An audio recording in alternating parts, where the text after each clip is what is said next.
না, আমাদের কাছে মোটেই কনফিউশন হয় না দুটো কারণে। এটার একটা ব্যাখ্যা ইসির পক্ষ থেকে আমার জানা মতে ইসির সচিব আক্তার আহমেদ দিয়েছেন।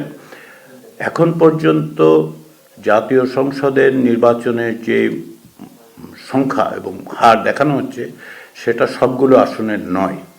এখন পর্যন্ত 3টি আসনের যুক্ত করা হয়নি, 297টি।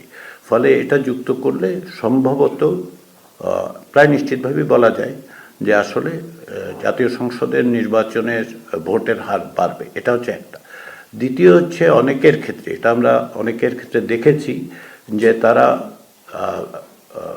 নির্বাচনে ভোট দিতে এসে কেবলমাত্র গণভোটে ভোট দিয়েছেন, অন্য ভোটে কোনো ভোট দেন, এরকম হয়েছে। ফলে এটা খুব অস্বাভাবিকতা, এবং এটা অস্বাভাবিক বলে বিবেচিত হতো যদি আপনি 30-40% ব্যবধান দেখতে পাতেন।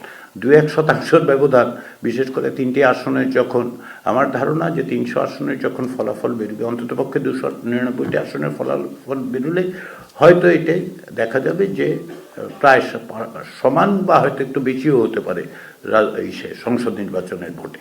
জুলাই জাতীয় সনদ বাস্তবায়ন সংবিধান সংস্কার আদেশ 2025-এ যেটা সুস্পষ্টভাবে বলা হয়েছে সেটা হচ্ছে এই যে জাতীয় সংসদের নির্বাচিত সদস্যদের দ্বারাই সংবিধান সংস্কার পরিষদ গঠিত হবে এবং জাতীয় সংসদের নির্বাচিত সদস্যরা দুটো শপথ গ্রহণ করবেন। একটি হচ্ছে জাতীয় সংসদের সদস্য হিসেবে এবং আরেকটি হচ্ছে সংবিধান সংস্কার পরিষদের সদস্য হিসেবে। সংবিধান সংস্কার পরিষদের মেয়াদ হিসেবে ওই আদেশে 180 দিনের কথা সুস্পষ্টভাবে বলা হয়েছে। সেই বিবেচনার থেকেই তারা কাজ করবেন। আর নোট অফ ডিসেন্টের বিষয়গুলো এখন একটা জনরায় হয়েছে, যেটা সুস্পষ্টভাবে সুনির্দিষ্টভাবে তারা জনগণ বলছেন যেগুলি বাস্তবায়নের ক্ষেত্রে।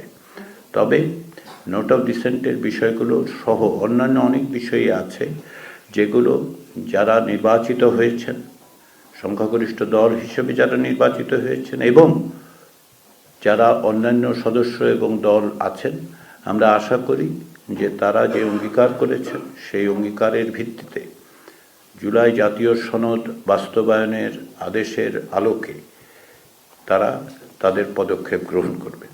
এটা আমরা বিশ্বাস করতে চাই। আমরা আশা করি যে তারা একইভাবে, যেহেতু এক জনরায়ের মধ্য দিয়ে তারা সংসদের সংখ্যাগরিষ্ঠতা এবং সদস্যপদ লাভ করছেন, সবগুলো দল যাদের প্রতিনিধি, তাদের এই দায়িত্ব আছে এবং তারা নিঃসন্দেহে জনরায়ের এই দুটো দিক